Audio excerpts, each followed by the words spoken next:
Hi வணக்கம். இன்றைக்கி மத்தி மீன் பிற எப்படி செய்யலான்னு பார்க்கலாம். இது வந்து ஒரு கேரளா ரெசிபி. இதுக்கு தேவையான இன்க்ரீடியன்ட்ஸ்: சின்ன மத்தி மீன் 300 கிராம், மஞ்சத்தூள் உப்பு போட்டு கழுகி எடுத்திருக்கேன், 12 சின்ன வெங்காயம், துருவன தேங்காய் 1 கப், 4 பல் பூண்டு, 1 பீஸ் இஞ்சி, 10 பச்சை மிளகா, அரை டீஸ்பூன் மிளகாத்தூள், 1/4 டீஸ்பூன் மஞ்சத்தூள், 2 கொத்து கருவேப்பிலை, உப்பு தேவையான அளவு, மல்லி இலை, தேங்காய் எண்ணெய் 2 டேபிள் ஸ்பூன், குடம்புளி தண்ணியில் சோக் பண்ணி எடுத்திருக்கேன். மீன் பீரா செய்யறதுக்கு ஒரு அரைப்பு அரைக்க போகிறேன். அதுக்கு வந்து ஒரு மிக்ஸி ஜார் எடுத்துக்கலாம். அதில் வந்து 12 சின்ன வெங்காயம் கட் பண்ணி வச்சதை சேர்த்துக்கலாம். கூடவே இஞ்சி பூண்டு கட் பண்ணி சேர்த்துடலாம். பச்சை மிளகா முழுசாக அப்படியே போட்டுக்கலாம். 1/2 டீஸ்பூன் மிளகாத்தூள், 1/4 டீஸ்பூன் மஞ்சத்தூள் சேர்த்துடலாம். கொஞ்சம் கருவேப்பிலை சேர்த்துக்கலாம். தேவையான உப்பு சேர்த்துட்டு இதை வந்து ரொம்ப மையாக அரைக்காமல் கொரன்னு அரைச்சிக்கலாம். நீங்கள் பல்ஸில் 2 வாட்டி போட்டு எடுத்தால் போதும். பாருங்கள், இந்த மாதிரி அரைச்சி எடுத்துக்கணும். நான் வந்து மண் சட்டி எடுத்திருக்கேன். இதில் வந்து கொஞ்சம் எண்ணெய் ஊற்றி உள்ளே தடவி வச்சுருக்கேன், அடி பிடிக்காமல் இருக்கிறதுக்கு.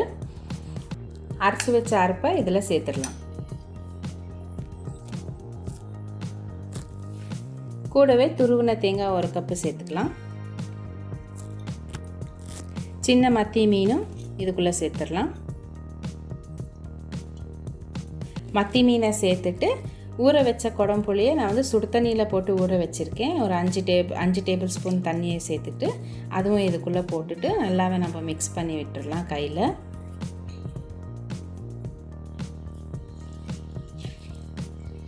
இப்படி கையில் நல்லா மிக்ஸ் பண்ணிக்கலாம். கொஞ்சம் கருவேப்பிலையை சேர்த்து ஒரு மூடியை க்ளோஸ் பண்ணிவிட்டு லோ ஃப்ளேமில் வேக வைக்க போகிறோம்.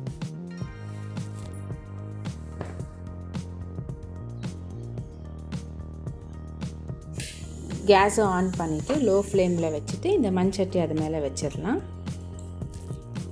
வச்சுட்டு ஒரு மூடியை போட்டு மூடி வச்சு வேக வைக்கலாம். அப்பப்போ நீங்கள் வந்து 5 நிமிஷத்துக்கு மொல்லமாக மிக்ஸ் பண்ணி விடலாம், மீன் ஒடியாமல். இதில் வந்து தண்ணியெல்லாம் கொஞ்சம் தண்ணி வரும். தண்ணி வற்றுற வரைக்கும் நீங்கள் இதை வந்து நம்ம வேக வைக்க போகிறோம். பாருங்கள், 5 நிமிஷம் ஆயிடுச்சு. நம்ம மண் சட்டி நல்லா சூடு பிடிச்சிருச்சு. இப்போ வந்து நம்ம திறந்து மெதுவாக கிளறி விட்டுடலாம்.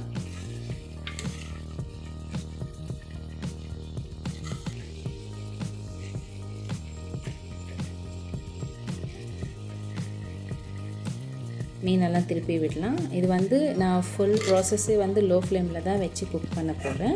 ஸோ இப்போ இது மறுபடியும் மூடி வச்சிடலாம் கொஞ்சம் நேரத்துக்கு. இப்போ ஒரு 3 நிமிஷம் ஆயிடுச்சு. இப்போ திறந்து பார்க்கலாம். பாருங்கள், லைட்டாக தண்ணி வர ஆரம்பிச்சிருக்கு மீன்லேருந்து. ஸோ எனக்கு வந்து இந்த தண்ணியே போதும் மீன் வேகிறதுக்கு. இந்த ஸ்டேஜில் சில மீனில் வந்து தண்ணி விடும், சில மீனில் தண்ணி விடாது. உங்களுக்கு அப்படி இன்னும் தண்ணி விடலை அப்படின்னு தெரிஞ்சிங்கன்னா நீங்கள் வந்து கொஞ்சம் தண்ணி இதில் ஆட் பண்ணிவிட்டு நல்லா வத்துற வரைக்கும் நீங்கள் அதை வந்து வேக வச்சுக்கலாம். எனக்கு இந்த தண்ணியே போதும். ஸோ இதிலே நான் வேக வைக்க போகிறேன். நீங்கள் வந்து இப்போ வந்து மொல்லமாக இதை வந்து கிளறி விடலாம். நீங்கள் எப்போவுமே கிளறி விடும்போது ரொம்ப மெதுவாக தான் கிளறணும். ஏன்னா இது மீன் வந்து மத்தின்றதுனால ரொம்ப சாஃப்டாக இருக்கும். ஸோ ஒடிகிறதுக்கு சான்சஸ் இருக்கும். ஸோ அதனால் பார்த்து கிளறணும், மெதுவாக கிளறணும். இப்போ வந்து நம்ம இந்த தண்ணி வத்துற வரைக்கும் மறுபடியும் மூடி வச்சு வேக வச்சிடலாம். இப்போ நம்ம திறந்து பார்க்கலாம். பாருங்கள், தண்ணியெல்லாம் நல்லா வற்றி நம்ம மீனெல்லாம் நல்லா வெந்து வந்திருக்கு. ஸோ இப்போ நான் வந்து கேஸ் ஆஃப் பண்ணிடுறேன். ஆஃப் பண்ணிவிட்டு இதை வந்து நம்ம 2 டேபிள் ஸ்பூன் தேங்காய் எண்ணெயை சேர்த்துக்கலாம். சேர்த்துட்டு கூடவே கொஞ்சம் கருவேப்பிலையும் மல்லி இலை சேர்த்து கார்னிஷ் பண்ணிடலாம். இது வந்து நம்ம மூடி வச்சிடலாம் கார்னிஷ் பண்ண பிறகு. அப்போ தான் வந்து இந்த எண்ணெயோட இந்த கோகோனட் ஆயிலோட ஃப்ளேவரும் மல்லி இலையும் கருவேப்பிலை ஃப்ளேவரும் அந்த மீனுக்குள்ளே இறங்கும். ஸோ அதனால் நம்ம வந்து ஒரு 2 நிமிஷம் மூடி வச்சிடலாம். நம்ம டேஸ்டியான மீன் பீரா ரெடி.